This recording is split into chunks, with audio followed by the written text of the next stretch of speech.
što se ne... Da, baš je krenulo ono.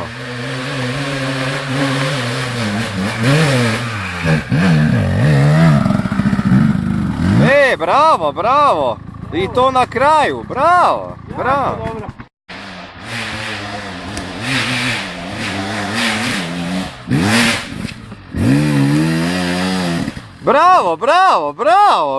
Ovo muke pobrkati, a?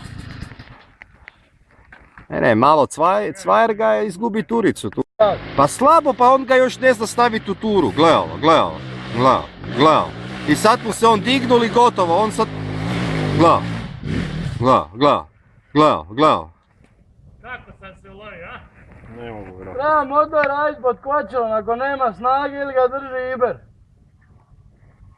Baš sam mislio da ide lagano gore. Ma ne ide lagano, to nije motor za lagano, to je motor za okreta. Taj motor se vozi ko svajo, isto. Samo na okretanju. Možeš mu malo spore da. Može!